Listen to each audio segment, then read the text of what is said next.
been practicing for 11 years now, and I'm going on 4 years. So our current office has 10 total chairs. It has 7 in the bay, and it has 1 glassed-in room that we used to use for recall patients, patients that are in our observation pool. But after COVID, we turned it into an aerosol room. So we do most of our debonds there, our herpes removals, and those type of appointments. And then we have 2 TC rooms where we see new patients as well as recall patients now.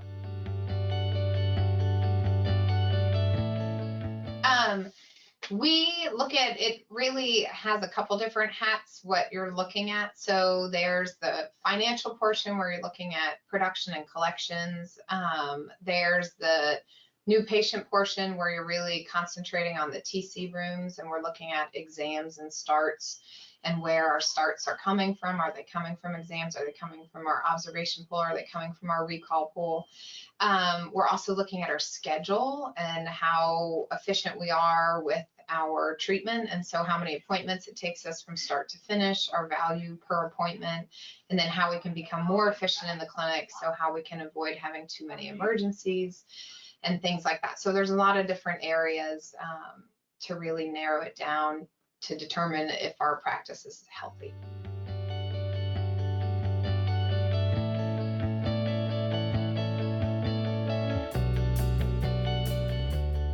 When we first started using it, we really were trying to improve our exams and our start ratio. And so we really used it in the TC room. That's what really got us dialed in at the beginning.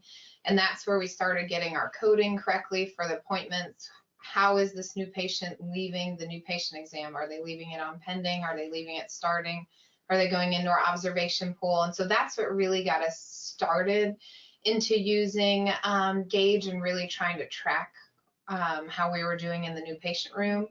And then we really started using it as we got bigger, looking at our financials and making sure we had good collections, our production was where we wanted it to be. And then we really started, as we got even bigger, then clinical efficiencies started to matter a lot more because doctor time was becoming more and more important as we were getting busier. So then we really started using it clinically, and then the whole clinical team really bought into it, and now they follow it just as much as we do, which has been great.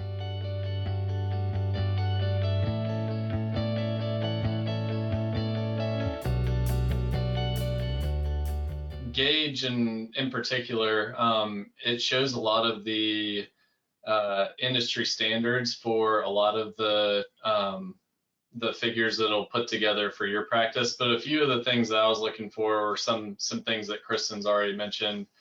Financial delinquency, if we have a big percentage of our accounts delinquent. Treatment efficiency, so are we finishing treatment on time? And that's one of the really great things, is that it shows you a percentage of your patients in treatment, how many of those are over your estimated time in treatment. And then one of the other things that it shows pretty easily is what percentage of the practice is phase 1 versus phase 2. I knew that I was going to be more of a conservative type as far as starting a lot of phase 1 patients versus comprehensive treatment. So that was another key indicator for me clinically. I knew more about the clinical part, and then Gaidge helped me to understand maybe a little bit more about the inner workings of a practice, and kind of dumb it down, so to speak, for a novice like myself coming out of residency, only knowing mostly about teeth, to be able to see some of those things pretty easily. It made it a lot easier for me to know just in general how the practice was doing without having to do a whole lot of research elsewhere.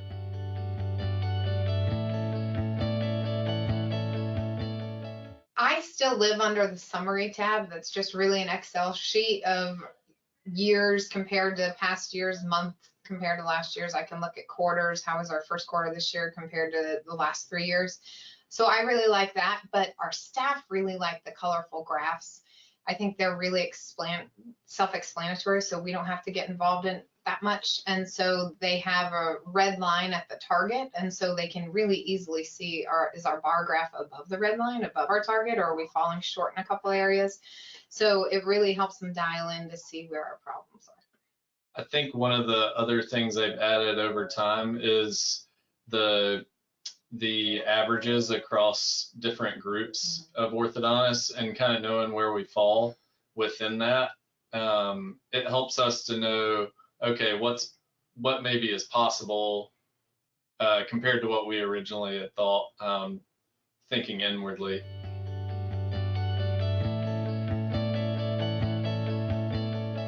Yeah, no, definitely. It helps a lot, and it really helps to see who your new patients are that are calling. So is it like we noticed right away after COVID, when everybody was working from home, our number of adult new patients just was jumping up. And so we knew, okay, if adults are really interested in treatment now, then we want to change our marketing and kind of pull more adults in with our marketing. So just all the different indicators that Gaidge has can show you little trends that you might be feeling, but then you can look at it and pinpoint it and say, yeah, the numbers show the same thing. And so we really do want to start to focus in this direction and maybe run some marketing promotions to get more adults in here.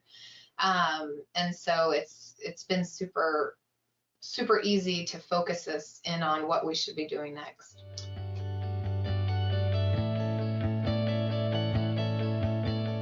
I think to make sure that the platform can measure things. So everything needs to have a code within your system. So every appointment needs to have an appointment type and a code, and to be able to calculate the doctor time involved with that as well. So if you can code everything that you're doing within the office, then you can pull it into Gaidge and measure it. But if things aren't coded, then it's very hard to get a good sense. Gaidge isn't going to be able to pull the right numbers, and then so your staff won't trust it as much. So the whole system has to be bought into by your staff. Your staff has to know to post the right codes per appointment, post the right code for the next appointment, and then that allows Gaidge to pull in the right numbers. And so everybody in your office can really trust what Gaidge is telling you is happening. And so it doesn't matter which software program you use, it's just a matter of whether you can get those reports done.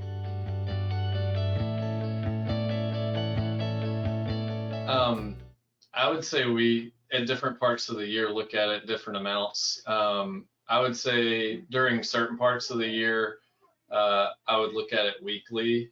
It's especially in maybe the slower months that we really want to put our best foot forward and make the most of maybe a little bit of unexpected free time, say September or March, April timeframe is really when we try and dissect the practice, when we have that extra time. And then we also have the staff available, and they're not too busy to go through those things, problem solve with and take what Gaidge has given us and really analyze, okay, how do we move forward from here to grow the practice like we did last year in the following year.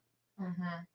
And when we have our meetings set up with our different parts of our office, I'll definitely spend a lot more time on Gaidge getting prepared for that meeting. So when we have our quarterly treatment coordinator meetings to check in with our exams and how they're going, we always prepare by looking at the numbers on Gaidge. We have our marketing meetings. We prepare by looking at Gaidge over the last year. When we have our clinical meetings, our clinical team now is going in themselves and looking at our treatment efficiencies, what our emergency numbers are looking like before the meeting. So a lot of those meetings that are already set up also clue us in to go ahead and check Gaidge. But also now that they have the app, I check it a lot more than I used to, because I can just quickly check in and make sure everything's going well in the office.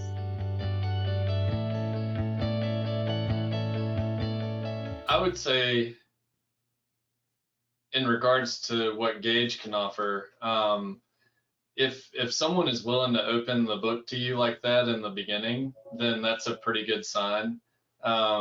If they're willing to let you look at Gaidge and kind of go over it with you, which Kristen did before I became an associate, I believe, even before I started my first day of work. And that was probably the biggest thing. And then the ease of which we were able to go in depth with, okay, this is where I'm at now as a solo practitioner. This is what it's going to take for us to get to the point where we can be long-term partners, and showing maybe the history. Like Kristen had been on Gaidge for several years, and she had trends throughout the years of how she had grown the practice, and just to know that that's where the practice is headed, and over time, and to know what specific goals we needed to hit in order for the whole thing to be possible was really the most important thing.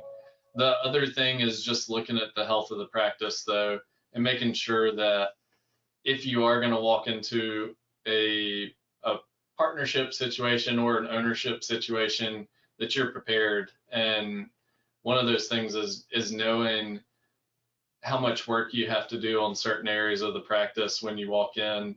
With Kristen, she had already been really good at being proactive with the things that she had seen on Gaidge.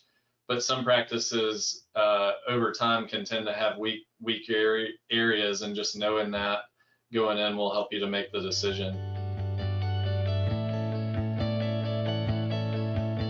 I think just what isn't measured doesn't really improve, and it's hard to get full buy-in from, you know, your whole team as to what goals you're trying to work for if they're not being measured. So it's just nice to have everybody on the same page and knowing, okay, we have this goal with financials, we have this goal with new patient starts, we have this goal with our emergency numbers, and everybody's on the same page, and it keeps everybody really dialed in, and it's not all coming from the top down. They're just as in it as we are, and they want to work smarter, not harder also. And so it's nice to measure it because it's a concrete fact, and it's not just something we want, it's something everybody wants as a team. So it keeps us hitting our goals for sure. Yep.